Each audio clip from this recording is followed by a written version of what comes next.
Dia a todos e a todas. Hoje vamos conversar um pouquinho, ter um dedinho de prosa sobre o plano de retorno às atividades presenciais. Essa força-tarefa e esse exercício de diálogo e planejamento que nós estamos fazendo nesses dias, que antecedem o retorno presencial, que está previsto para o dia 15, desde que os órgãos de saúde, a Secretaria de Saúde, continue com essa liberação. Então, nós tivemos a tarefa de, durante esses dias, pensar um pouco de como seria esse nosso retorno, o que nós precisamos preparar na escola, que já vínhamos preparando desde o ano passado, que precisa ser consolidado e organizado esse ano, e como seria organizado esse atendimento presencial, como que nós preparamos a escola, preparamos as experiências para oferecer às crianças esse percentual que voltará presencialmente. E para ajudar um pouco nesse exercício, porque não dá para ter modelo, não tem como, cada unidade vai ter um plano completamente diferente uma da outra, mesmo que a unidade seja mantida pela mesma organização da sociedade civil, ou mesmo que tenha um prédio parecido, ou mesmo que esteja na mesma região, os planos serão distintos. Então não tinha um modelo de plano possível. Mas a supervisão escolar organizou um template, uma organização, uma possível organização para esse plano, para que vocês possam se inspirar para fazer o plano de vocês. Tá? E esse template, essa sugestão que eu quero compartilhar com vocês, destacar alguns pontos, até porque os pontos que estão lá são os pontos que acreditamos que são essenciais para esse registro inicial do plano.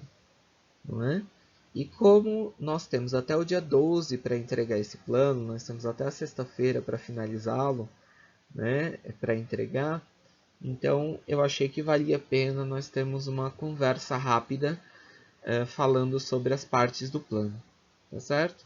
Dúvidas que vocês tiverem a mais, alguma questão de contexto que seja específica da unidade, vocês entrem em contato comigo, ou quem não for do meu setor, entre em contato com o setor com o supervisor que acompanha o seu setor, que com certeza ele vai conseguir ajudar a pensar e dar aí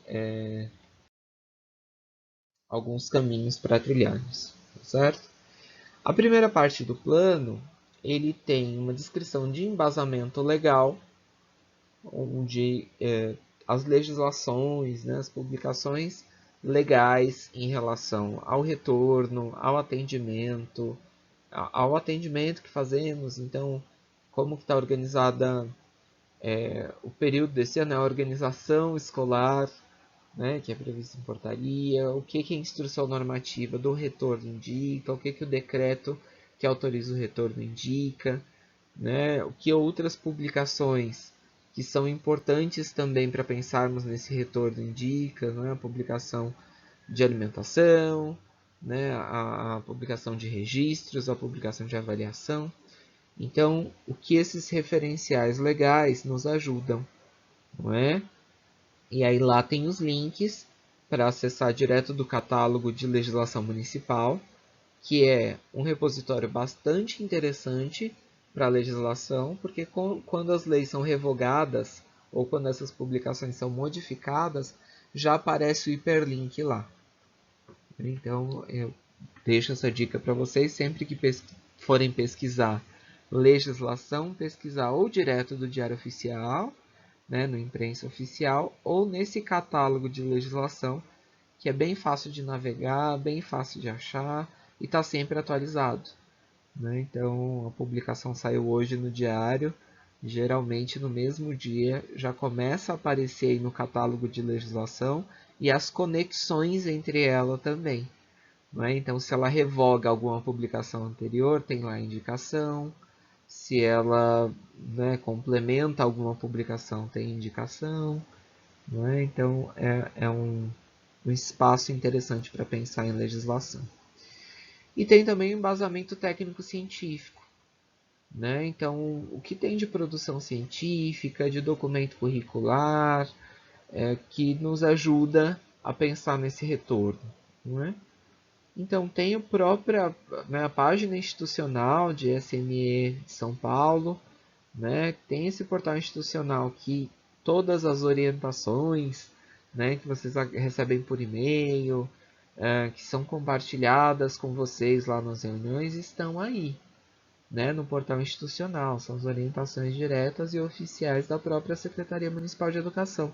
Então, vale a pena olhar, né? Vale a pena buscar. É aí que nós encontramos o currículo, né? As orientações normativas e publicações também encontram-se aí, né, no formato em PDF, com a diagramação bacana para trocarmos a leitura, mandarmos via WhatsApp, né, projetarmos. Então, é um site também bastante interessante de visitar. E tem uma página, inclusive, que é só sobre o volta às aulas. Né? Então, tem indicações pedagógicas sobre o volta às aulas, sugestão de organização, né, de organização geral, o link de consulta das famílias, perguntas e respostas para as famílias, né, ficarem informadas e ajudarem aí nesse diálogo, nesse planejamento. Então, é um site bastante interessante. Então, a primeira parte do documento é o embasamento legal, técnico e científico. Tem lá uma lista bastante interessante de sugestões, mas vocês podem ampliar, né, obviamente. Então, se tem algum outro referencial científico que vocês estão pensando no planejamento, né, que vocês descobriram em algum estudo, né, alguma contribuição de algum autor, enfim, né, que é referendado pela comunidade científica, enfim, que é uma publicação, né, séria, vocês podem e devem ampliar esse embasamento. Tá? Não precisa ficar só no que está lá sugerido. É interessante que a gente dê conta de ver ao menos o que está lá sugerido. Então, tudo que está lá sugerido, tanto em legislação, é interessante nós lermos na íntegra, conhecermos na íntegra, todos da comunidade escolar. Então, diretor, coordenador, os professores, né, os funcionários da equipe de limpeza, da equipe de alimentação. É interessante que todos conheçam esse escopo legal e as indicações também nós possamos conhecer e compartilhar com todos e todas. A próxima parte do plano é uma introdução, né? Então, geralmente nos documentos a gente sempre sugere que tenha uma introdução, e essa introdução ela é construída a partir de uma síntese reflexiva do que vocês viveram ano passado. Então, quais foram as ações que vocês viveram no contexto remoto do ano passado que são interessantes, que deram frutos, que foram experiências exitosas, que foram, né, boas para os bebês, para as crianças, para as famílias e para nós educadores. Então, que experiências foram essas? Então, é hora de retomar com toda a equipe que experiências foram essas e fazer uma síntese para introduzir este plano. Né? Até que é uma forma de garantir que nós fizemos esse levantamento, né, de modo intencional e compartilhado. Então, na parte da introdução, vocês vão falar um pouco do que aconteceu ano passado que foi bom, ou então o que não foi bom e vocês pretendem mudar. Não é? De repente, alguma ação que não foi interessante, que não teve o alcance que vocês esperavam, não é? E esse ano vocês podem mudar. É um tipo de linguagem utilizada, o tipo de proposta, não é? O feedback que receberam das famílias. Então, é esse momento de pensar na própria prática que aconteceu ao longo de todo o ano passado e indicar, né, quais foram essas coisas boas que continuam e quais são as coisas que precisam de um pouco mais de luz, que precisam de replanejamento para que funcionem esse ano de uma outra forma. O texto é livre, é um texto de vocês, né? É interessante que vocês colaborem para fazer esse texto.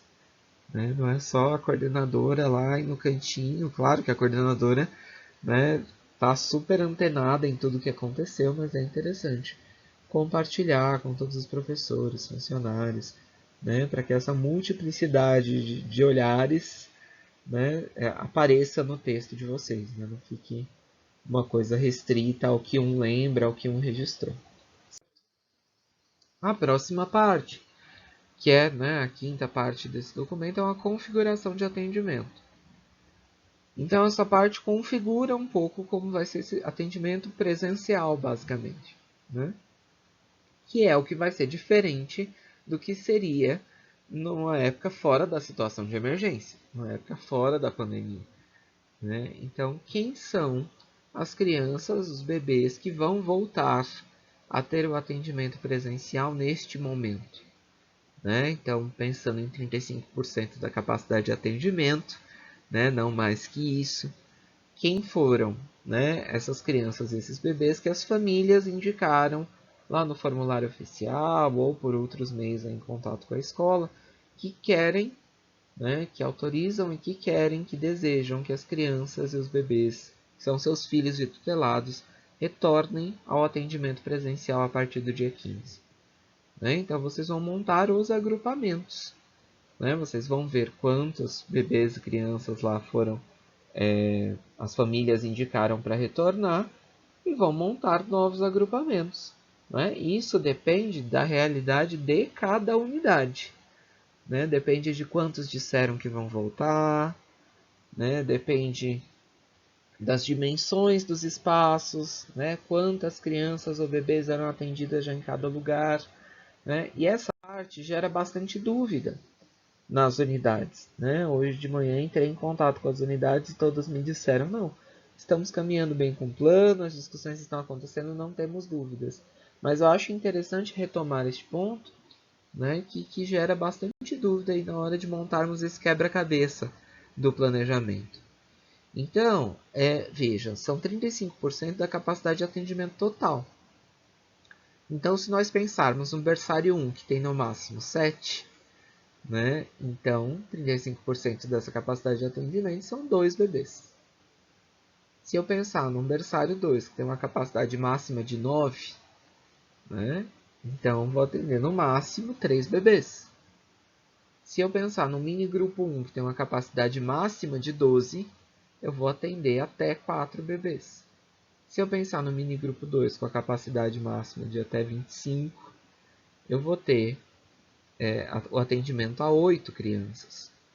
E no infantil 1 e 2, né, poucas unidades dos 6, né, das 6 das unidades parceiras, tem infantil, mas é interessante, né, quem tiver saber que são 10 da capacidade total lá de atendimento dos 30.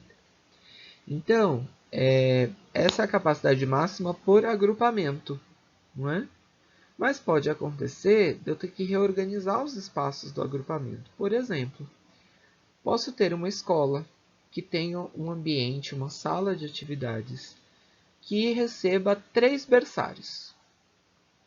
Né? Então, essa sala ela atende 3 berçários, atende regularmente 3 berçários e, portanto, cabem 21 crianças ali dentro.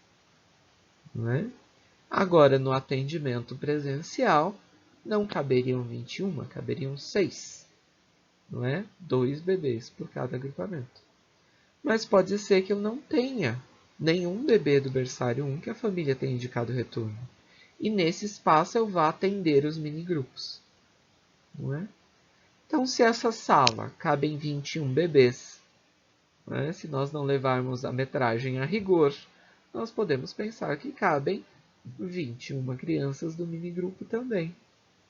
Não é? E se cabem 21 crianças do minigrupo, eu não vou atender, né, mais do que 7 crianças, ou 6 ou 7.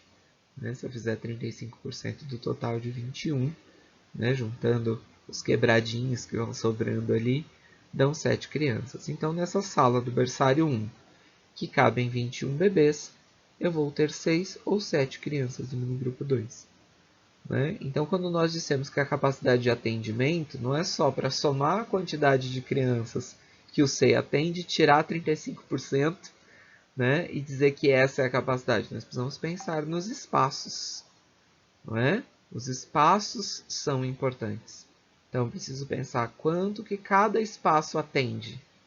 Qual que é 35% de cada um desses espaços para poder organizar essas crianças, né, que as famílias expressaram o desejo que elas voltem presencialmente.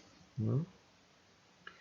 E pode acontecer também de ter um número muito grande de famílias que indicaram que querem que seus filhos ou tutelados retornem ao atendimento presencial. E não dá para atender todo mundo.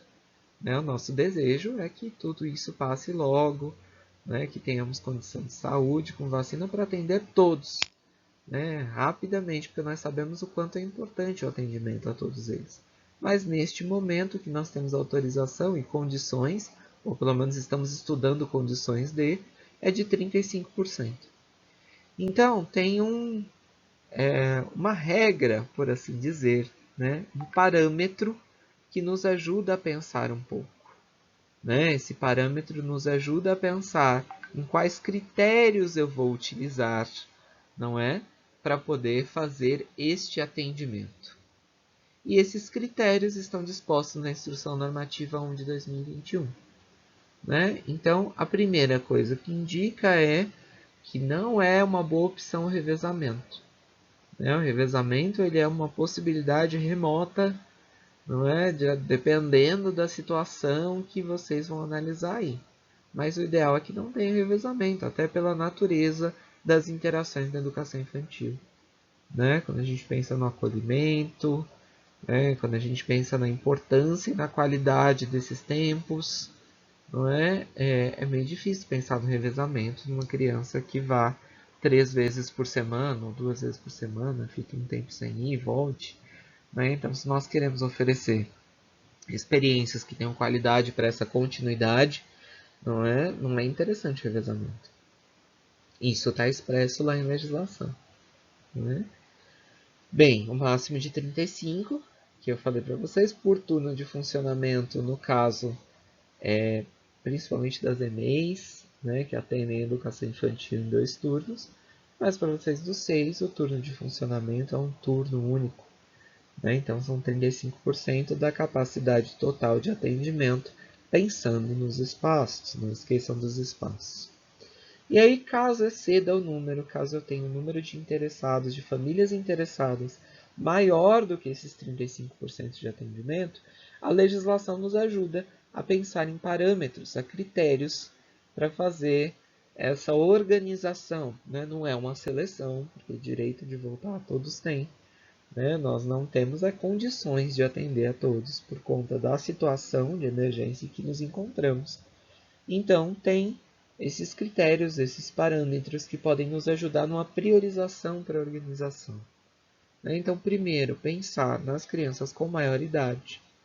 Então, sobrando vagas ou tendo possibilidade, né, de atender, é interessante que nós priorizemos as mais velhas. Não é? Então, os mini grupos 2 são os, né, o caô infantil, quem tem infantil, mas o mini grupo 2 ele é preferencial nesse sentido de atendimento. Não é? Então, nenhum berçário indicou retorno. Quem que eu vou atender? Mini grupo 2. Né? Então, tem um número grande de mini grupo 2. Né? Quem que eu dou prioridade? Mini grupo 2. Então, sempre os mais velhos. Né? Depois, né, essa ideia da priorização indica os bebês que tenham irmãos atendidos na mesma unidade. Né? Então, mesmo sendo SEI, dá para acontecer, né, que tenha um irmão aí na mesma unidade. E aí a gente também faz esse movimento de priorizar o atendimento, caso já tenha sido definido todos os mais velhos. Né? E eu ainda precise priorizar um pouco mais para essa minha organização. E depois a situação de vulnerabilidade. Né? Então, se eu já fiz a priorização pelos mais velhos, né? Já verifiquei aí a coisa dos irmãos, eu ainda preciso organizar melhor esse planejamento, porque eu não tenho condições de atender a todos, a situação de vulnerabilidade ela entra nessa lista. Né? E os critérios para entender, né, o que é situação de vulnerabilidade serão discutidos na unidade. Né? Então, vocês vão, junto com a família, junto com toda a comunidade educativa, pensar nisso juntos, né? Para poder delimitar essa situação. Outras formas de organização, né? Elas são possíveis. Né? Se eu tenho exceções dessa forma de organização, o que eu faço? Né? Quem me ajuda a olhar? Quem me ajuda a olhar é a Diretoria Regional de Educação. Não é? Então, vocês têm que indicar essa necessidade de um atendimento presencial em outro formato para que a Diretoria Regional de Educação ajude a olhar. Mas lembrem sempre dos princípios de gestão democrática que nós tanto discutimos. Né? Então, todo esse movimento de levantamento das crianças lá no link oficial ou por outros meios, de pensar em como vai organizar os agrupamentos, de pensar como vai organizar os espaços, não é uma coisa que a diretora e a coordenadora, né, vão fazer sozinhas. Não é? Vocês vão fazer coletivamente. Então, todos da comunidade educativa, eles podem e devem opinar, né, expressar suas reflexões sobre tudo isso, para que esse plano seja de fato factível, né, que ele tenha de fato a ver com a unidade, com o atendimento da unidade. Né, porque uma pessoa só, por mais que ela seja comprometida e que ela conheça todos os cenários, ela é uma pessoa só. Né? Então, quanto mais compartilhar isso, melhor.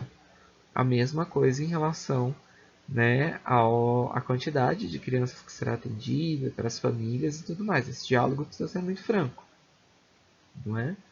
Então, nós sabemos que todas têm o direito de serem atendidas, mas a situação de emergência, né, nos restringe esse atendimento por questões de saúde mesmo. Né? Então, não é possível atender mais que 35%, porque 35% foi o percentual que a Secretaria Municipal de Educação ou Vida Saúde nos indicou. Não é? Então, não tem como atender mais que 35%. Então, há necessidade dessa conversa franca com as famílias, indicando qual a configuração que a escola tem e quais foram as necessidades de priorização, caso houver. Né? Então, essa conversa é importante. Tá? Então, lembrem de fazer isso muito direitinho e registrar lá os agrupamentos, com o nome daquelas crianças que vão retornar ao atendimento presencial e qual a sala que elas vão ficar. Não é? Depois tem uma síntese geral de atendimento, não é? Onde vai colocar a situação de cada um dos agrupamentos que está no EOL. Então, lá no EOL tem o mini grupo 1A. Né? E aí, sei lá, a capacidade máxima de atendimento é 4. Não é? O número de famílias que optaram pelo atendimento presencial foram 6. Quantos eu vou atender presencialmente? Só 4. Não tenho possibilidade de atender mais que isso. Não é? Pode acontecer de eu ter um número de famílias menor também. Né? Pode ser que no mini grupo A eu tenha capacidade para atender 4 e apenas 2. Né? Se coloquem, duas famílias se coloquem dispostas que a criança retorne ao atendimento presencial. Não é? Então eu posso pensar, bem, se juntar mini grupo A e mini grupo B, vai dar 4. Então eu vou ter uma sala de atendimento presencial. Não é? Então, esse quebra-cabeça, né, de atendimento, ele vai ser diferente em cada uma das unidades e é com os dados que vocês levantarem que vocês vão montar. Né, esse quebra-cabeça de pensar quantos indicaram que vão voltar, qual é a nossa capacidade de atendimento. Né? E lembrar que todos os outros continuam sendo atendidos remotamente.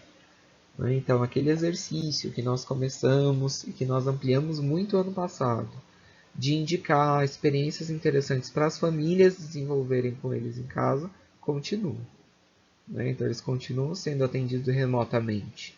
Não é só quem está lá presencialmente, quando tiver esse retorno presencial, que vai ser atendido, todos vão. A diferença é que os que serão atendidos remotamente, né, nós damos sugestões de vivências, de experiências para que as famílias desenvolvam com elas. Né? Até porque também é ponto pacífico, já discutimos bastante o ano passado, está expresso no nosso currículo, que nós não queremos as nossas crianças grudadas na tela. Né? Então, que outras experiências que eu posso sugerir para a família, para as famílias, para que elas possam continuar, né, incentivando, subsidiando, estimulando o desenvolvimento e aprendizagem dessas crianças até a pandemia, né, chegar num ponto seguro. A organização do trabalho, né? Então, vocês vão indicar os professores, né, que vocês têm, que estão presencialmente na escola, porque pode ser que tenha algum afastado e tudo mais, qual agrupamento que é atribuído a ele, não é? Pode ser que tenha, por exemplo, muitos professores e poucas salas, poucos agrupamentos para atendimento presencial, não é? Então, vou ter que repensar essa atribuição, né? Quem vai ficar responsável pelo presencial, né? Quem vai focar um pouco mais no remoto, ou em quais tempos que esses professores vão focar no presencial, em quais tempos que eles vão focar no remoto, não é? Mas de toda forma é interessante que eu sintetize isso, que eu indique cada um dos agrupamentos que vai voltar, quem é o professor responsável presencialmente por ele. Depois fala um pouco da síntese de ações, né? E aí essa síntese de ação, claro que cada escola vai ter que repensar de acordo com a forma que organizou o trabalho, né? Então essa síntese de ações indica o que o regente do agrupamento, por exemplo, precisa fazer, ou quais são as principais ações dele. Né? Bem, as principais ações deles são planejar as atividades lá para o movimento presencial, né? Ser responsável por essas crianças nesse atendimento presencial, registrar a frequência, né? E as atividades lá no diário de classe dele, né? De acordo com a carta de intenções, de acordo com o PPP, de acordo com a política educacional de SME, dos nossos documentos, né? Ele registrar, planejar, registrar, né? Quais são, como foi esse atendimento, que foi oferecido. Ele também é responsável por realizar as postagens, porque nem todas as crianças vão voltar e essas que não voltaram, elas precisam, né? Também as famílias precisam desse apoio para oferecer situações para as crianças, e aí depende do planejamento de cada unidade. Né? Em que dias que serão essas postagens? De que forma que elas acontecerão? Elas estarão no Google Classroom, que é a plataforma oficial, né, da prefeitura. E além do Google Classroom, ela também pode estar em outros lugares. Né? É interessante a gente postar no Google Classroom e também em uma determinada rede social, né, que os pais acham isso interessante. Por isso que é importante a gente ouvir essas famílias, né? Ter contato e ouvir, né? Para poder fazer esse planejamento, para poder pensar nessas coisas, certo? E até pensar, uma das sugestões que está no material de organização inicial, é pensar até em situações impressas, né? Em sugestões impressas, né? Não no sentido de imprimir o desenho, não é isso, né? Mas se não está chegando, como ano passado nós tínhamos o Trilhas, né? Então como eu posso organizar lá uma quantidade de experiências para que eu possa trocar e compartilhar com essas famílias, né? Então são coisas a pensar no planejamento. Lá no planejamento contínuo, lá no planejamento inicial, como carta de intenção, não precisa estar neste plano, né? Só estou falando para vocês que são coisas a pensar. A mesma coisa o papel do professor volante, né? Quem ele atende, onde ele atende, né? Como ele faz essas postagens, com que frequência, como. Né? Tem o item do plano de formação, porque é importante nós indicarmos que a formação acontecerá, a formação continuada. Né? Tem a instrução normativa do ano passado, a 41, que fala sobre a organização, né, dessa formação continuada, que é muito importante para nós, mas que essa formação também não vai estar nesse plano, né, porque nós precisamos construí-la com bastante alicerce, de forma bem mais robusta, e não vai ser agora nessa semana. Então, claro que nós já precisamos levantar quais são os temas, né? Nós já precisamos conversar sobre quais metodologias de formação que nós podemos ter, né? Para quando o plano lá de Coped de aparecer, né? Para nós já termos um caminho da nossa unidade para poder pensar nessa formação. Então, na verdade, tem só uma descrição de que o plano acontecerá, ele existe, faz parte do PPP e acontecerá este ano. A oitava parte é a gente pensar um pouco como fará os registros e o acompanhamento das nossas ações. Né? Então, é uma coisa que a gente faz sempre, e que todo ano está no PPP, e todo ano a gente revisita, revê, amplia, ainda mais agora que a gente tem uma situação diferente, né? Então, como eu vou planejar? Né? Quais são os meus instrumentos de planejamento lá para além do planejamento inicial, lá que é a carta de intenção? Eu vou ter um diário de bordo, né? Esse diário de bordo vai ser físico, vai ser virtual, não é? Como que eu vou organizar e como que eu vou compartilhar esse registro de planejamento com a equipe gestora, com os demais colegas, não é? Como que eu vou acompanhar a frequência dessas crianças que estão indo até a unidade para atendimento presencial, não é? E também as que não estão, né? Então, como eu sei que essas que não estão tendo acesso, as famílias estão tendo acesso às experiências que nós estamos compartilhando, né? Então, como que eu faço essa busca ativa? Como que eu entro em contato com as famílias? Né? Por onde que eles dão essas devolutivas? Se dão, se não dão, né? Como podemos trabalhar para que eles passem a dar essas devolutivas? Né? E o próprio diário de classe, onde eu coloco a frequência diariamente, né? Indico aqueles que estão lá presencialmente. E aí, para pensar em tudo isso, eu preciso relacionar o que o PPP me indica, né? O que a legislação indica.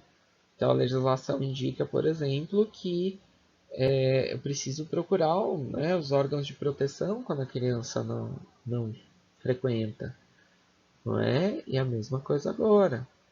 Então, se ela indicou presencial, não vai, não justifica.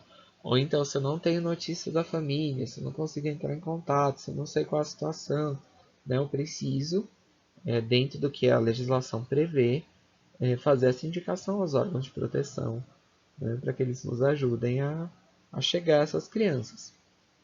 Então, pensando em tudo isso, vocês vão escrever uma síntese aí de como vocês vão registrar o percurso e como vocês vão acompanhar esse percurso para ver se ele está indo no caminho certo, né? E aí, no fim, tem um parecer, uma sugestão de parecer, né? Nesse parecer onde vocês descrevem como foi essa formulação desse plano, né? Vocês conseguiram conversar com todos? Como se deu essa conversa, né? Todas as famílias participaram do questionário lá, indicando se queria o retorno ou não, e se não participaram, quais as estratégias que nós tivemos para saber a resposta dessas famílias, né? Então, falar um pouco desse processo, né, de como foi feito o processo de construção e assinar a concordância, né, que esse é o texto que vai para a Diretoria Regional de Educação e a instrução normativa. Lá no seu artigo 7º deixa claro que precisa ir e precisa ir até o dia 12. Né? Então, eu preciso protocolar ou fisicamente no expediente ou protocolar no e-mail da supervisão escolar esse parecer, né, esse plano, né, devidamente assinado pelos membros da equipe gestora. Né, a sugestão é que seja assinado pelos membros da equipe gestora, mas se todos os envolvidos assinarem, né, é interessante. Né? A gente coloca a equipe gestora por ser né, quem sempre assina, né, no final esses documentos, mas todos são bem-vindos a também firmarem, né, a sua concordância, a sua ciência e esse movimento de partilha, né, a ciência desse movimento de partilha. Então esse é o plano. Essa sugestão de template está no e-mail de vocês. Então, se tiverem alguma dúvida, alguma configuração, a quantidade de crianças, a indicação dos espaços, né, esses ambientes a serem utilizados, qualquer dúvida, entre em contato. Né, e não deixem para entrar em contato no fim do dia 12. Né, entre em contato antes para dar tempo de, né, nós ajudarmos na reflexão e vocês poderem voltar e conversar com toda a unidade. Tá bom? Então, aguardo o plano de vocês até dia 12, me colocando à disposição para o que vocês precisarem, não é? E vamos ficar atentos a todas as publicações, indicações, né, legais, que possam vir a ser publicadas nos próximos dias, né, e durante todo o ano, para que fiquemos sempre bem informados e, né, fazendo o nosso trabalho da melhor forma possível, garantindo um atendimento de qualidade para os bebês e para as crianças. Bom, muito obrigado, grande abraço a todas e a todos que assistiram.